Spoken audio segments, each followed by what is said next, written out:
విషయంలో కూడా చిన్న బిడ్డలే మాదిరి. నేను అర్థం కాని పేరు చెప్పి అంకుల్ని అడిగి తేనానా అంటే వాడు లాజిక్ అడగకుండా పోయాడు. ఈరోజు ఏదైనా యేసు ప్రభు నాకు మొర్రపెట్టు నేను నీకు ఉత్తరం ఇస్తాను అని చెబితే మొర్రపెట్టు ఊరుకు అంతే. అప్పజెప్పు నేను చూస్తానన్నాడు, అప్పజెప్పు ఊరుకు అంతే. చింత యావత్తు నా మీద వేయి నేను చూస్తానన్నాడు, ఆయన మీద వేసి ఊరుకు అంతే. అది చిన్న బిడ్డలాగా చేయాల్సిన పని, చిన్న బిడ్డ చేసే పని అది. నువ్వేం బోర్డ్ లాజిక్లన్నీ తీసుకొస్తావు. అంటే అన్నయ్య మామూలుగా చిన్న చిన్న బలహీనతలు అయితే కాదు కానీ అన్నయ్య ఇదేందో క్యాన్సర్ అంట అన్నయ్య, ఇదేదో పెద్దదేనంట. పెద్దది అయితే ఇంక పో, మరి నాకు చెప్పటం ఎందుకు, పో పెద్దది వచ్చింది ఇంక పో పెందలాడు పో.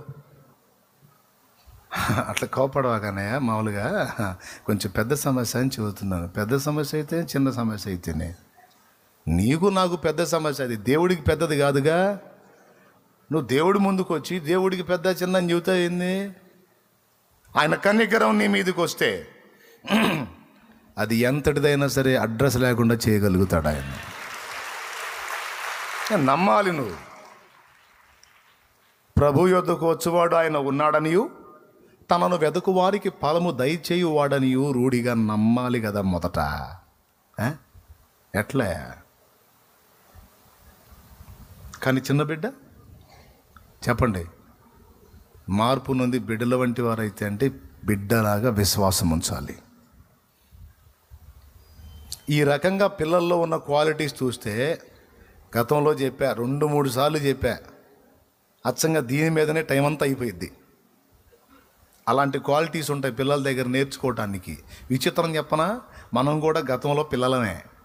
మన చిన్నప్పుడు మన దగ్గర కూడా ఉన్న ఈ లక్షణాలన్నీ పెద్దోళ్ళం అయిన తర్వాత లాజిక్ డెవలప్ అయిపోయి చాలా వరకు ఆ పిల్లతనంలో మనం నమ్మిన విషయాలు చాలా ఇప్పుడు అనుమానించడం మొదలుపెట్టాం. అయితే ఆయన అంటాడు, మీరు మార్పు నుండి బిడ్డల వంటి వారు కావాలి అంటాడు. అన్ని విషయాల్లో కావాలా, కొన్ని విషయాల్లో కావాలా? అన్ని విషయాల్లో కాదు తల్లి, కొన్ని విషయాల్లోనే. అది అన్ని విషయాల్లో అయితే పౌలు చెప్పిన మాటలు తప్పవుతాయి. పౌలు ఏమన్నాడు? మీరు పెద్దలు కావాలన్నాడు. మీరు ఇంకా పసిపిల్లల్లా ఉంటారని, మీరు ఎప్పుడు పెద్దలు అవుతారు అన్నాడు. ప్రభు ఏమన్నాడు? మీరు పిల్లలు అంటోళ్ళు కావాలని. ఇంకా పిల్లలు కావాలా పెద్దలు కావాలంటే కొన్ని విషయాల్లోనేమో పిల్లల్లాగా ఉండాలి, కొన్ని విషయాల్లోనేమో అదమ్మ సత్యం. అర్థమైందా? అది సత్యం. ఎట్లాగో చెప్తా. ఇప్పుడు కొన్ని చెప్పా. చిన్నపిల్లల్లో నేర్చుకోదగ్గ సుగుణాల్లో మొట్టమొదటిది ఇతరుల మీద ఆధారపడి బ్రతుకుట. మనమైతే మనుషుల మీద ఆధారపడనక్కరలేదు, కానీ మనమందరం ఆధారపడవలసిన వాడు దేవుడు. ఎంతమంది అయినా ఆధారపడవచ్చు ఆయన మీద, అందరినీ ఒడ్డుకు తీసుకెళ్తాడు ఆయన. రెండవది, ఆయన మీద విశ్వాసం ఉంచితేనే రక్షణ. చిన్నపిల్లలు ఉంచినట్టు విశ్వాసం ఉంచితేనే రక్షణ, విశ్వాసం ఉంచితేనే అద్భుతం, విశ్వాసం ఉంచితేనే స్వస్థత, విశ్వాసం ఉంచితేనే సమాధానం. విశ్వాసం అన్న దగ్గర ఇక లాజిక్ వాడకూడదు.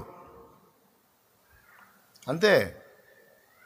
లాజిక్ విశ్వాసం రెండు ఈక్వల్ కాదు, రెండు కలిసి ఉండవు, ఒకదానికొకటి ఆపోజిట్ అన్నమాట. బండ నీళ్ళు ఇచ్చిద్దా? లాజికల్గా చెప్పు.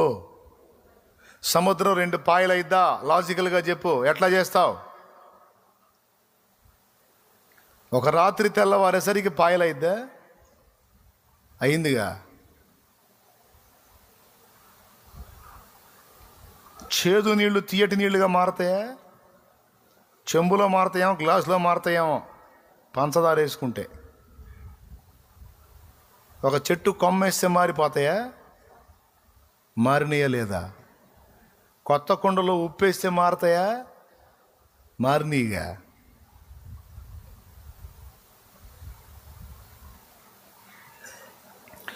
లాజిక్, విశ్వాసం రెండు ఒకదాన్నొకటి విభేదించుకుంటాయి. లాజిక్కి భిన్నంగా ఉంటుంది విశ్వాసం.